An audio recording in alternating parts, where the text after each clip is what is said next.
I've snugged these pipes up nice and tight up against, and you can see now exactly where we need to cut here on the OEM pipes. These are the measurements that you're going to use when you don't have to take your entire back box down like I've just done. So let me get my tape measure, and we're going to measure in a straight line from the weld. Straight line from the weld to here. So I'm not trying to bend my measuring tape around the pipe.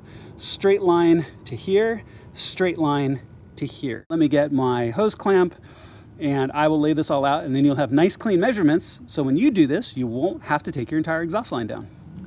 All right, guys, so I got everything marked and ready to go. I've made marks on my pipes, but I'll just show you. So you measure off the weld here, and you can see as you come in, we are 7 inches, right where we're 7 inches is right where the center here.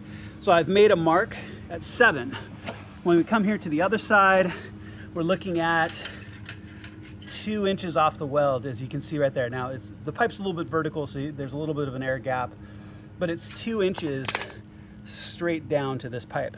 So we've got 7 inches in a straight line to here. We've got 2 inches here. So you can go ahead and pull these off now.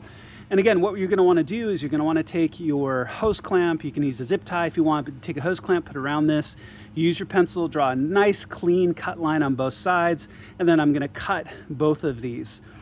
I'll walk you through briefly rehanging the back box, which hopefully you won't need to do, because now you know it's 7 inches and 2 inches, and you can cut this in place.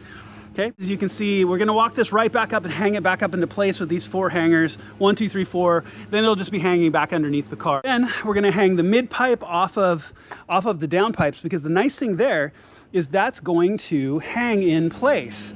Now, the one thing you're going to need to do is you're going to need to take off this upper hanger. This is a rubber grommet over a post. So just slowly work this off and put this onto the hanger on the new mid pipe, which is going to hang it in place. All right, y'all, so let's talk about hanging the mid pipe here. As you can tell, the back box is on, all 4 hangers are in place, and it holds it in place really nicely.